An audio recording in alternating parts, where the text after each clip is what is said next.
யாரெல்லாம் இந்த ஈஸ்வரி பாட்டி ஒரு நன்றி கெட்ட ஜென்மம்னு சொல்லிட்டு நினைக்கிறீங்க? இந்த ஈஸ்வரி பாட்டி வீட்ல இருக்கிற வரைக்கும் பாக்கியாவுக்கும் பிரச்சனை, வீட்லயும் தேவையில்லாத குழப்பத்தெல்லாம் உண்டாக்குவாங்க.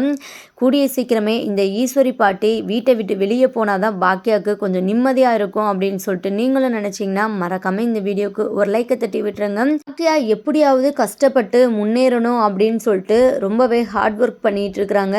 ஆனால் இந்த ஈஸ்வரி பாட்டி எப்படினாலும் பாக்கியாவை அந்த ஹோட்டலை மூட வச்சு வீட்டில் உட்கார வைக்கணும் அப்படின்னு சொல்லிட்டு பல வேலைகள் வந்து வீட்டில் உட்காந்து செஞ்சிட்டு இருக்கிறாங்க. வீட்டுக்கு வந்த பாக்கியாவை பிடிச்சி ஈஸ்வரி பாட்டி எப்பவும் போல கத்துறாங்க. இங்கே பாரு, உன்னால் இந்த குடும்பமே 2000 போல, நான் இருக்கிற வரைக்குமாச்சும் இந்த குடும்பம் ஒன்றா சந்தோஷமாக இருக்கதான் நான் பார்க்கணும்னு நினைக்கிறேன். ஆனால் நீ பண்ணுற வேலையினால பசங்கள்லாம் பிரிஞ்சு போயிடுவாங்க போல. செலியா இப்படிலாம் பேசுகிறான், பேசாமல் மாமியார் வீட்டிலே இருந்திருக்கலாம் அப்படிலாம் வந்து நினச்சி என்கிட்ட சொல்கிறான் அப்படின்னு வந்து சொல்கிறாங்க. எல்லாத்தையுமே சொல்கிறாங்க. நம்ம எழில் வந்து அமிர்தா மட்டும்தான் வீட்டில் வேலை செய்கிறா, ஜெனி வேலை செய்கிறதில்ல, அந்த மாதிரிலாம் பேசின எல்லா விஷயத்தையுமே நம்ம பாக்கியா கிட்ட வந்து சொல்கிறாங்க. பாக்கியா இதை கேட்டு ரொம்பவே ஷாக் ஆகுறாங்க. நெக்ஸ்ட்டு பார்த்தீங்கன்னா வீட்டில் எந்த ஒரு பிரச்சனையுமே வராமல் இருக்க பாக்கியா வந்து ஒரு சூப்பரான முடிவு தாங்க எடுக்கிறாங்க. வீட்டு வேலையை பார்க்குறதுக்கு ஒருத்தவங்கள பார்த்தீங்கன்னா புதுசாக கூட்டிகிட்டு வராங்க. அதுக்குமே இந்த ஈஸ்வரி பாட்டி பாக்கியாவை பிடிச்சி தான் வந்து திட்டுறாங்க. நீ ஏன் எதனாலும் முடிவெடுத்துக்கிறதா? சரி, இப்போ வீட்டு வேலைக்கு ஒரு ஆளை கூட்டு வந்த, அவங்களுக்கு யார் சம்பளம் தர்றது அப்படின்னு வந்து சொல்கிறாங்க. உடனே பாக்கியா இருந்துக்கிட்டு இந்த வீட்டு பொறுப்பை வந்து பார்த்துக்கிறேன்னு சொன்னாங்களே பசங்க, அவங்க 2 பேருமே பார்த்தீங்கன்னா சம்பளத்தை கொடுத்துக்குவாங்க அப்படின்னு வந்து சொல்கிறாங்க. ஈஸ்வரி பாட்டிக்கு இதெல்லாம் சுத்தமாக பிடிக்கல. பாக்கியாவை எப்படினாலும் வீட்டில் உட்கார வைக்கணும் அப்படின்னு சொல்லிட்டு கங்கணம் கட்டிட்டு தெரியுறாங்க. இங்கே எழில் செழியன் எல்லாத்துக்குமே ஓகே, இது வந்து கரெக்டான முடிவு தாம்மா, சரி அப்படின்னு சொல்லிட்டு அவங்க வந்து அமைதியாக தான் இருக்கிறாங்க. ஆனால் இங்கே பாக்கியா போனதுக்கப்புறம் செலியா தனியாக இருக்கும்போது பார்த்திங்கன்னா செலியா மனசையும் மொத்தமாக கலைச்சிட்டாங்க தான் சொல்லணும்.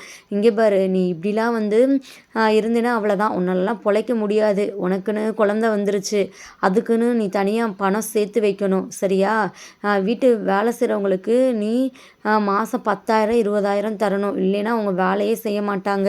அது மட்டும் இல்லாமல் இந்த மாதிரி ஆளுங்களை வீட்டில் சேர்க்குறனால நிறையா பிரச்சனை வரும், திருடு போகும் பொருளெல்லாம், அப்புறம் குழந்தையெல்லாம் வந்து அவங்கள நம்பிலாம் கொடுக்கவே முடியாது, எதனாலும் கடத்திட்டு கூட போக வாய்ப்பு இருக்குது, அப்படி இப்படின்னு சொல்லிட்டு இங்கே செலியனை பார்த்தீங்கன்னா அப்படியே மைண்டை அப்படியே குழப்பி விட்றாங்க தான் சொல்லணும். இங்கே செலியா ரூமுக்கு போனதுக்கப்புறம் இதை பற்றியே அதிகமாக யோசிச்சுட்டு இருக்கிறாங்க. ஸ்ட்ரெயிட்டாக நம்ம ஜெனிக்கிட்ட இதை பற்றி பேசலைனாலும் கொஞ்சம் மறைமுகமாக கேட்டு பார்க்குறாங்க. இப்போ வீட்டு வேலை பார்க்குறவங்களுக்கு எவ்வளோ சம்பளம் தரணும், உங்கள் வீட்டிலலாம் எவ்வளோ தருவாங்க சம்பளம் அப்படின்னு கேட்கும்போது, அது தருவாங்க செலியா, அம்மா வந்து 20,000 30,000 சொல்லிட்டு தருவாங்க, நான் பார்த்துருக்குறேன் அப்படின்னு சொன்னதுமே இங்கே நம்ம செலியனுக்கு செம்மையாக ஷாக் ஆயிடுது. என்ன, வீட்டு வேலை பார்க்குறவங்களுக்கு அவ்வளோ தரணுமா அப்படின்னு வந்து கேட்குறாங்க. ஆமாம் செலியா, அவ்வளோ சம்பளம் தான் நம்ம தரணும் அப்படின்னு வந்து சொல்கிறாங்க. அப்படியே நம்ம செலியனுக்கு பாட்டி சொன்னது எல்லாமே ஞாபகம் வருது. கண்டிப்பாக பாட்டி சொன்ன மாதிரி நம்ம இந்த மாதிரிலாம் செலவு பண்ணால் கண்டிப்பாக நம்மளால் சேர்த்து வைக்க முடியாது, நம்ம எப்படினாலும் அம்மா கிட்ட பேசி வீட்லேயே இருக்க வச்சிடணும் அப்படின்னு சொல்லிட்டு பாக்கியாவை பார்க்குறதுக்காக ஹோட்டலுக்கே ஸ்ட்ரெயிட்டாக வந்து நம்ம செலியன் வந்து கிளம்பி போகிறாங்க. இங்கே செலியன் வந்து வந்திருக்கதை பார்த்துட்டு நம்ம பாக்கியாவுக்கே செம ஷாக்காக இருக்குது. என்ன இந்த டைமில் வந்து செலியா இங்கே வந்திருக்கிறான் அப்படின்னு சொல்லிட்டு, சரிப்பா உட்காரு, அம்மா உனக்கு இதனால் சாப்பிட கொண்டு வந்துடுறேன் அப்படின்னு சொல்லிட்டு உள்ளக்க போயிட்டு வரவங்களையுமே பார்த்தீங்கன்னா அந்த கவுன்சிலருமே வந்துடுறாங்க. கவுன்சிலரை பார்த்ததுமே நம்ம பாக்கியாவுக்கு செம்ம ஷாக்காக இருக்குது. அச்சோ, இவன் தேவையில்லாமல் பிரச்சனை பண்ணிகிட்டு இருப்பானே, செலியன் வேற முன்கோபக்காரன், அவன் வாட்டில் எதுனாலும் அடிச்சு போட்டானா என்ன பண்ணுறது, எப்படினாலும் செலியனை வந்து சமாளித்து அனுப்பிச்சி விட்றணும் அப்படின்னு சொல்லிட்டு அவங்க நினச்சிட்ருக்குறாங்க. ஆனால் செலியனை வந்து நேராகவும் செலியன்கிட்ட வந்து நம்ம பாக்கியா வந்து போ, கிளம்பி வீட்டுக்கு போ அப்படின்னு சொல்லிட்டு சொல்ல முடியாது. அதனால் கொஞ்சம் தயங்கி தான் வந்து நின்றுட்டுருக்குறாங்க. இந்த ஆளுங்களோ அது வேணும் இது வேணும்னு சொல்லிட்டு எப்போதும் போல் பார்த்தீங்கன்னா சொல்கிறாங்க. இந்த டைம் பார்த்தீங்கன்னா பாக்கியா அவங்ககிட்ட எதுவுமே வந்து பேசாமல் சரி அப்படின்னு சொல்லிட்டு செல்விக்கிட்ட வந்து அவங்க கேட்குறதெல்லாம் எடுத்து கொடு, நம்ம எதனாலும் இப்போ எதுவும் பேச வேணாம் அப்படின்னு வந்து சொல்லிட்டு இங்கே அவங்க கேட்குறத எல்லாத்தையுமே வந்து எடுத்து வச்சிட்ருக்குறாங்க. இன்னொரு பக்கம் அந்த கவுன்சிலர் கூட உள்ள ஆளுங்களாம் எதுக்கு நான் டெய்லி இந்த ரெஸ்டாரண்ட்டுக்கே நீ வந்துட்டுருக்குற, நம்மளுக்கு தெரிஞ்ச எவ்வளவோ பெரிய பெரிய ரெஸ்டாரண்ட்டு கூட இருக்குது அப்படின்னு வந்து சொல்கிறாங்க. உடனே அதுக்கு அந்த ஆள் இருந்துக்கிட்டு, அங்கெல்லாம் இங்கே மாதிரி இருக்க மாட்டாங்களே, இங்கே எவ்வளோ அழகாக ஆண்டி இருக்கிறாங்க, இவங்களுக்காகவே இந்த ரெஸ்டாரண்ட்டுக்கு வரலாம் அப்படின்னு வந்து சொல்கிறாங்க. இதை கேட்ட செலியனுக்கு பார்த்தீங்கன்னா கோபம் பயங்கரமாக வந்துடுது. உண்மையாகவே செலியன் வந்து இந்த கவுன்சிலரை அடித்ததில் தப்பே இல்லைன்னு தான் சொல்லலாம். அந்த இடத்துல எந்த ஒரு பையனும் இருந்திருந்தா கண்டிப்பாக இப்படி தான் பண்ணியிருந்திருப்பாங்க. அதே தான் நம்ம செழியனுமே பார்த்தீங்கன்னா கொஞ்சம் கூட கவுன்சிலரை போட்டு அடித்து வெளுத்துறாரு. உடனே நம்ம பாக்கியா பதறி அடிச்சுக்கிட்டு பார்த்தீங்கன்னா வராங்க. செழியா என்ன பண்ணுற, அமைதியா இரு, விடு அவரை அப்படின்னு சொல்லிட்டு வந்து சொல்கிறாங்க. அம்மா நீ பேசாமல் இரு, அவன் எப்படிலாம் வந்து பேசினான் தெரியுமா அப்படின்னு வந்து சொல்கிறாங்க. சரி அவர் கவுன்சிலர், நீ எதுக்கு இப்படிலாம் பண்ணிகிட்டு இருக்கிற அப்படின்னு வந்து சொல்கிறாங்க. எவனாக இருந்தால் எனக்கு என்ன, உன்னை தப்பாக பேசுவான், நான் அதை கேட்டுவிட்டு அமைதியாக இருக்கவா அப்படின்னு சொல்லிட்டு இந்த கவுன்சிலரை வெளியே கூப்பிட்டு வந்து பார்த்திங்கன்னா வெளுத்து வாங்குறாரு. இந்த கவுன்சிலருக்கு பார்த்திங்கன்னா எல்லா பேரும் வேடிக்கை பார்க்குறதெல்லாம் ரொம்பவே அசிங்கமாக போயிடுது. உன்னை நான் சும்மாவே விட மாட்டேன்டா அப்படின்னு சொல்லிட்டு அங்கேருந்து பார்த்திங்கன்னா கிளம்புறாங்க. இங்கே பாக்கியாக இருந்துக்கிட்டு என்ன செய்யலையா இப்படி பண்ணிட்டு, கொஞ்சம் அமைதியாக இருந்திருந்துருக்கலாம்ல, பொறுமையாக. இப்படி தான் அந்த ஆள் 2-3 நாளாக வந்து தொந்தரவு பண்ணிகிட்டே இருக்கிறான். நான் சரி பார்த்துக்கலாம் அப்படின்னு சொல்லிட்டு தான் அமைதியாக இருந்தேன். ஏன்னா அந்த ஏரியா கவுன்சிலர், இதனால் அவங்ககிட்ட பிரச்சனை வச்சுக்கிட்டா இந்த ஹோட்டலையே மூடுற ஒரு நிலைமை வந்துடும் அப்படின்னு வந்து சொல்கிறாங்க. உடனே செழியன் இருந்துக்கிட்டு திட்டுறாங்க. இதுக்கு தாம்மா பாட்டி சொன்னது தான் வந்து கரெக்டு, நீ எதுனாலும் தேவையில்லாத பிரச்சனையை தான் வந்து கொண்டு வருவ. இப்போ பாரு, இத்தனை நாளாக பிரச்சனை பண்ணுறான்னு சொல்கிற, நீ வந்து அமைதியாக பார்த்துட்டு இருந்தனால தானே இப்போது நான் அவனை அடிக்கிற மாதிரி நிலைமையாயிடுச்சு. நீ முன்னவே எதுவுமே யோசிக்க மாட்டேயாம்மா அப்படின்னு வந்து சொல்கிறாங்க. அப்படி இல்லைடா செழியா, எங்கே எனக்கு டைம் இல்லை, நானும் எதுனாலும் பண்ணலாம் அப்படின்னு சொல்லிட்டு தான் வந்து யோசிச்சுட்டே இருந்தேன். அதுக்குள்ளேயும் இப்படி ஆயிடுச்சு அப்படின்னு சொல்லிட்டு வந்து சொல்கிறாங்க. அப்புறம் நெக்ஸ்ட்டு பார்த்திங்கன்னா பாக்கியாவும் செழியனும் பார்த்திங்கன்னா வீட்டுக்கு வந்துடுறாங்க. நம்ம செழியா ரொம்பவே பார்த்திங்கன்னா கோவத்தில் இருக்கிறாங்க.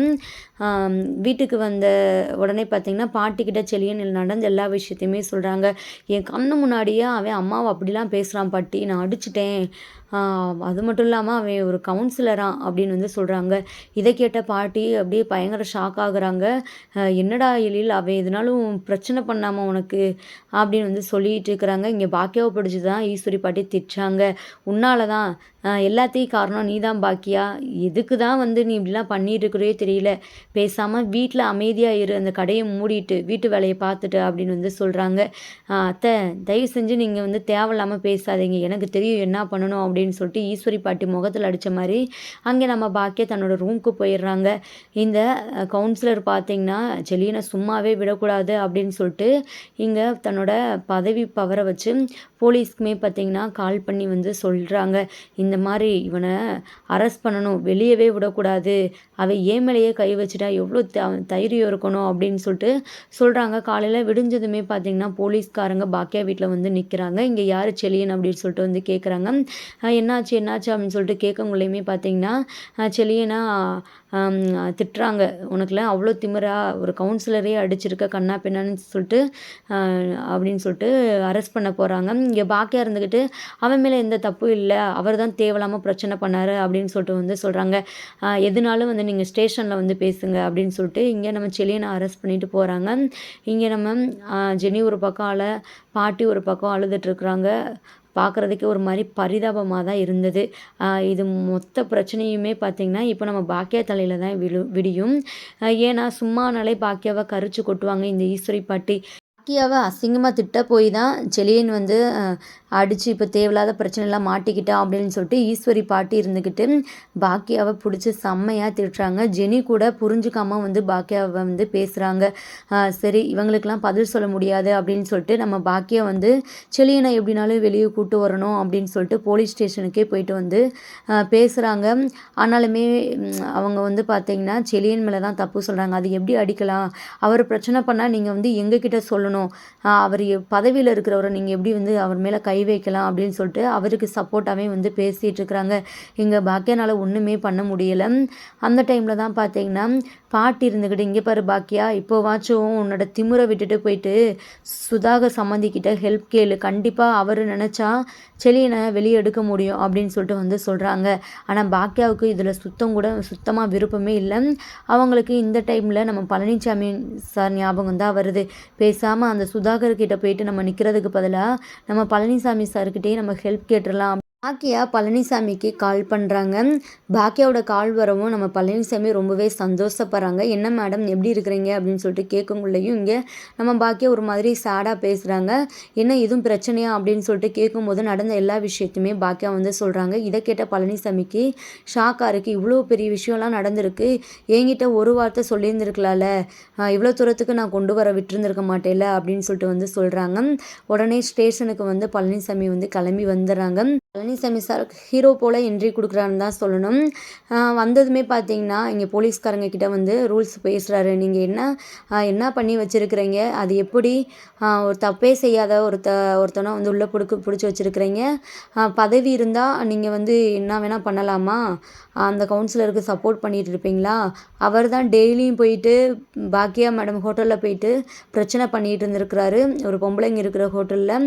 அது மட்டும் இல்லாமல் சிசிடிவி எல்லா ஆதாரமும் இருக்குது. இப்போது கேஸ் போடணும்னா உங்கள் மேலேயும் சேர்த்து தான் கேஸ் போடணும். என்ன பதவி இருந்தால் என்னன்னாலும் பண்ணிடலாமா?" அப்படின்னு சொல்லிட்டு பார்த்தீங்கன்னா இங்கே நம்ம பழனிசாமி செம்ம பாயிண்டாக பேசிகிட்டு இருக்கிறாரு. அந்த போலீஸ்காரரே வந்து மறன்றாரு. சரிங்க சார் சரிங்க சார் வந்து நாங்கள் விட்டுறோம்" அப்படின்னு சொல்லிட்டு வந்து பழனிசாமி பேசுனதுமே பார்த்தீங்கன்னா என்னை வெளியே விட்டுறாங்க. ஒரு பக்கம் பழனிசாமி வந்ததுக்கப்புறம் இங்கே கோபிக்கு சுத்தமாக பிடிக்கல. இவன் எப்படினாலும் வந்து நம்ம பாக்கியாவை இம்ப்ரெஸ் பண்ணிடுறான் அப்படின்னு சொல்லிட்டு அவர் ஒரு பக்கம் காண்டில் இருக்கிறாரு. கண்டிப்பாக பழனிசாமி சார் என்ட்ரி கொடுத்தா ரொம்பவே சூப்பராக இருக்கும்னு நினைக்கிறவங்க மறக்காமல் கீழே கமெண்ட் பண்ணி தருவீங்க. தேங்க்யூ ஃபார் வாட்சிங்.